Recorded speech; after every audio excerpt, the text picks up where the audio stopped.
लगाया था कि हिंदुस्तान झूठ बोल रहा है। हालांकि बाद में उन्होंने यू टर्न जरूर ले लिया था।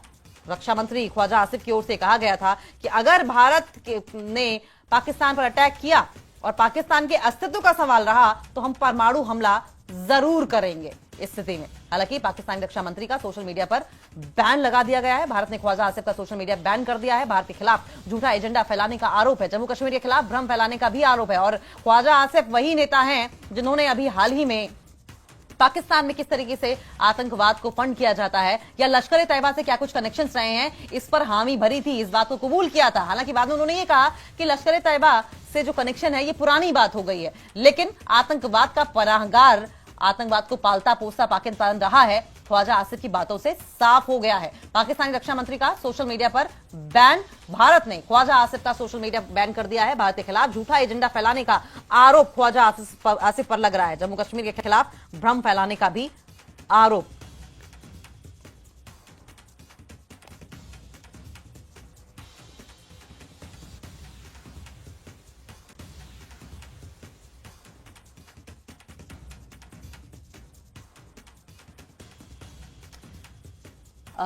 हमारे साथ Tejinder Singh Sodhi, senior editor JKLH हमारे साथ जुड़ गए हैं। तेजिंदर, पाकिस्तानी रक्षा मंत्री का सोशल मीडिया पर बैन, ये बड़ा एक्शन हिंदुस्तान की ओर से लिया गया है, इसके मायने क्या है और लॉन्ग टर्म में इसे कैसे देखा जाएगा?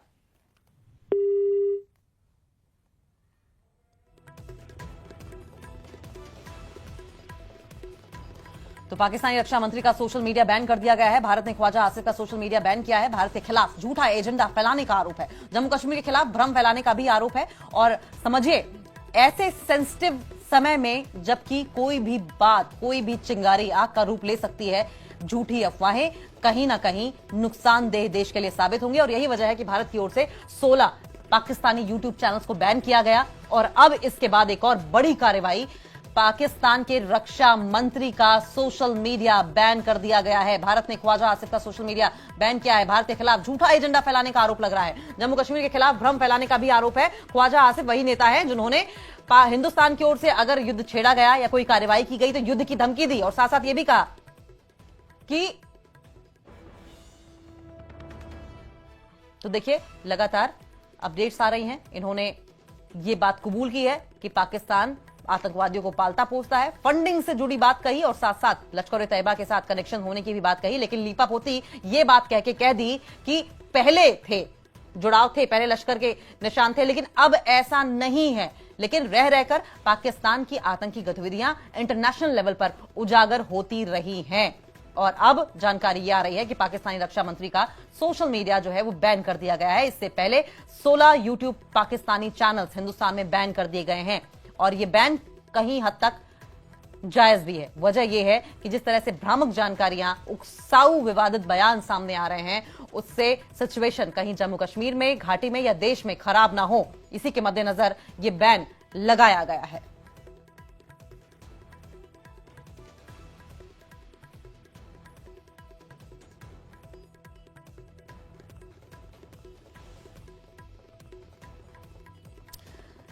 तो बड़ी खबर सामने आ रही है, ख्वाजा आसिफ का बयान जो है वो हम आपको बार बार, ये देखिए, ये तस्वीर आपकी टीवी स्क्रीन पर आप देख रहे हैं, ये उनका सोशल मीडिया प्लेटफॉर्म एक्स की तस्वीर है। और आप साफ तौर पर देखें, @Khwaja M Asif account with help, आप साफ तौर पर देख सकते हैं कि ये जो अकाउंट है ये बैन कर दिया गया है।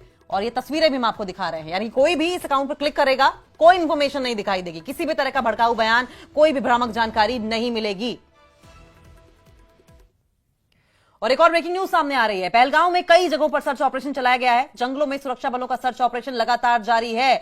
आप देखें किस तरीके से पीर पंजाल की श्रेणियां हो, राजौरी, अनंतनाग, पुलवामा, कुपवाड़ा, हर जगह बख्तरबंद गाड़ियां और हथियारों से लैस तमाम जवान जो हैं वो चप्पे चप्पे पर सर्च अभियान चला रहे हैं। डोर टू डोर सर्च अभियान चलाया जा रहा है। पहलगाम आतंकी हमले के बाद जो है, अगर हम बात करें सर्च ऑपरेशन की, तो सर्च ऑपरेशन जो है वो बदस्तूर जारी है। चाहे हम कुलगाम की बात करें, अनंतनाग की बात करें, तो यहाँ के जंगलाती इलाकों में जो है फौज, सिक्योरिटी फोर्सेस और जम्मू कश्मीर पुलिस जो है वो लगी हुई है। और कहीं ना कहीं जो इस हमले में मुलव्वस जो भी आतंकी है, उन्हें न्यूट्रलाइज करने की कोशिशें जो है वो जारी है। हम आपको बताया कि ये जो आप पीछे देख रहे हैं, ये इस बात की अक्कासी कर रहा है कि किस तरह से सर्च ऑपरेशन जो है वो बदस्तूर जारी है। और कहीं ना कहीं फौज, सीआरपीएफ, ये आप देख सकते हैं मेरे पीछे, सीआरपीएफ के जो जितने भी बड़े ऑफिसरान हैं, चाहे वो आईजी लेवल के हैं, चाहे वो डीजी लेवल के हैं, तो कहीं ना कहीं ये पहुंच रहे हैं आहिस्ता आहिस्ता करके।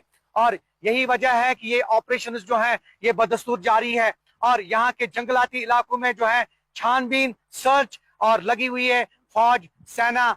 और कहीं ना कहीं ये कोशिश कर रही है कि जहां पे भी ये मुलव्वस आतंकी मिले तो उन्हें जो है जल्द से जल्द न्यूट्रलाइज किया जाए, उनके खिलाफ ऑपरेशन किया जाए। और ये ऑपरेशन जो है बदस्तूर कुछ दिनों से अभी भी जारी है। आप पीछे देख सकते हैं फौज, सीआरपीएफ और जम्मू कश्मीर पुलिस की टुकड़ियां जो है वो लगी हुई है। और यही वजह है कि कहीं ना कहीं इस ताक में है सिक्योरिटी फोर्सेस कि वो उनको बड़ी कामयाबी मिले। जहूर रिजवी, न्यूज 18 नेटवर्क, पहलगाम। और एक और ब्रेकिंग न्यूज सामने आ रही है। उरी में सीजफायर उल्लंघन के बाद कड़ी सुरक्षा कर दी गई है। बारामूला में भी सुरक्षा व्यवस्था बढ़ा दी गई है। बारामूला उरी नेशनल हाईवे पर सर्च अभियान जारी है। गाड़ियों की चेकिंग की जा रही है। सुरक्षा बल कई गाड़ियों को चेक कर रहे हैं। कई चौकियों पर गाड़ियों की लंबी लंबी कतारें लग गई हैं। कोई भी वाहन, कोई भी टूरिस्ट व्हीकल, कोई भी शख्स, कोई भी सामान छोड़ा नहीं जा रहा है। सबको चेक किया जा रहा है। चप्पे चप्पे पर तैनात किए गए हैं तमाम जवान। बारामूला में सुरक्षा व्यवस्था बढ़ा दी गई है। और बारामूला में आप भी देखते रहे हैं किस तरीके से आतंकी घटनाएं होती रही हैं। और ऐसे में अब भी क्योंकि ये जानकारी है कि आतंकी घाटी में छिपे हो सकते हैं, ऐसे में कहीं भी किसी भी तरीके से आतंकियों को मदद न मुहैया कराई जाए, आतंकियों के मददगार उन्हें हेल्प करने न पहुंच जाएं, या किसी भी तरीके से आतंकवादी एस्केप करने में सक्षम न हो पाए, सक्सेसफुल ना हो पाए, सफल ना हो पाए। इसी के मद्देनजर तलाशी अभियान चलाया जा रहा है। कड़ी सुरक्षा, एक्सक्लूसिव तस्वीरें आपकी टीवी स्क्रीन पर। बारामूला में स्ट्रेटेजिक लिहाज से भी अगर बात करें तो बारामूला उरी नेशनल हाईवे जो है वो बहुत इंपॉर्टेंट है। और इस लिहाज से भी यहां कई चौकियों पर लंबी लंबी कतारें नजर आ रही हैं, क्योंकि हर वाहन को, हर शख्स को चेक किया जा रहा है। ये दो तस्वीरें आपकी टीवी स्क्रीन पर आप देख रहे हैं। उरी में सुरक्षा व्यवस्था बढ़ा दी गई है। अखनूर में नाका लगाकर चेकिंग की जा रही है। देखिए, बारी बारी से हर शख्स को बुलाया जा रहा है, चेक किया जा रहा है, कोई हथियार, कोई संदिग्ध वस्तु, कोई वेपन इनके पास ना हो। अखनूर सेक्टर में भी पाकिस्तान की ओर से एक बार फिर सीजफायर का उल्लंघन किया गया है। इस फायरिंग का जवाब तो भारत की ओर से दे ही दिया गया। साथ ही सुरक्षा एजेंसियों ने पूरे इलाके में नाके लगाकर व्यापक चेकिंग अभियान भी शुरू कर दिया है। सुरक्षा बल हर आने जाने वाले वाहन की सघन तलाशी ले रहे हैं। दो तस्वीरें आपकी टीवी स्क्रीन पर, उरी और अखनूर की।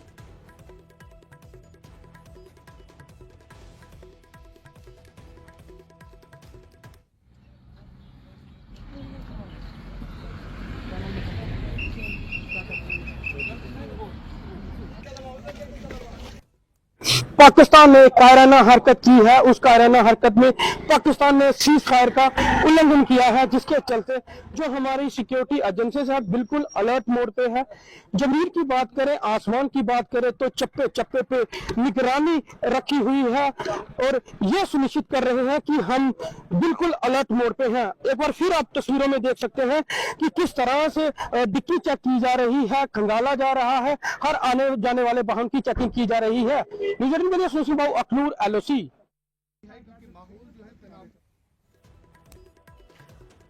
तो दो तस्वीरें आपकी टीवी स्क्रीन पर आप देख रहे हैं। पहलगाम आतंकी हमले के बाद जगह जगह सीज फायर का उल्लंघन देखा गया है। ऐसा ही उल्लंघन उरी में भी और साथ साथ अखनूर में भी देखा गया। और जब से ये उल्लंघन हुआ तब से ही सिक्योरिटी फोर्सेस तैनात कर दी गई हैं।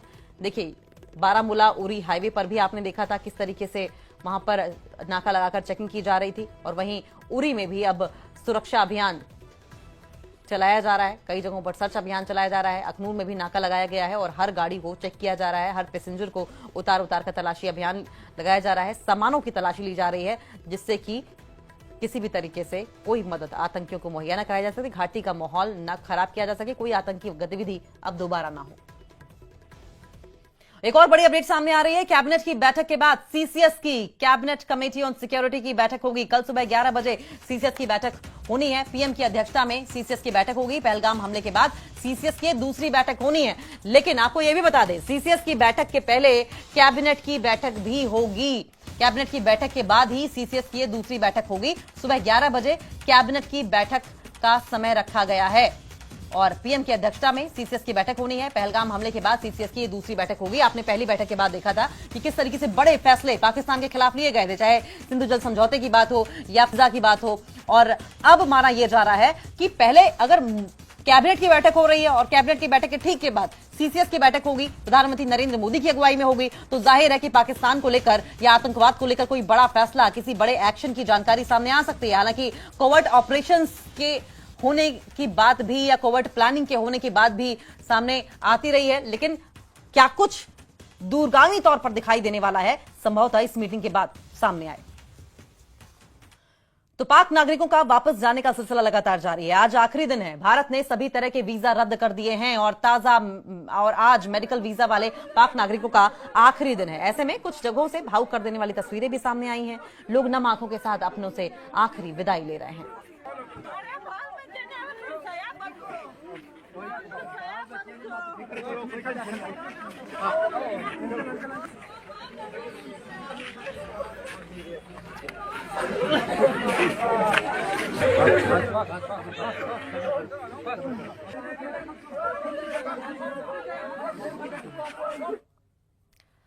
और अटारी बॉर्डर होते हुए पाकिस्तान से भारत लौटे लोगों का कहना है कि वो लोग 6 से 7 अप्रैल को ही पाकिस्तान गए थे। वहां उनके कई रिश्तेदार रहते हैं जिनसे मिलने वो नूरी वीजा के तहत पाकिस्तान गए थे, लेकिन पहलगाम आतंकी हमले के बाद जिस तरह के हालात हुए उसके बाद वो तुरंत वहां से अगले दिन वापसी का प्लान बनाकर निकल आए। इन लोगों ने खुद को हिंदू शरणार्थी बताया और दावा किया कि वो लोग सिंध घूमने गए थे।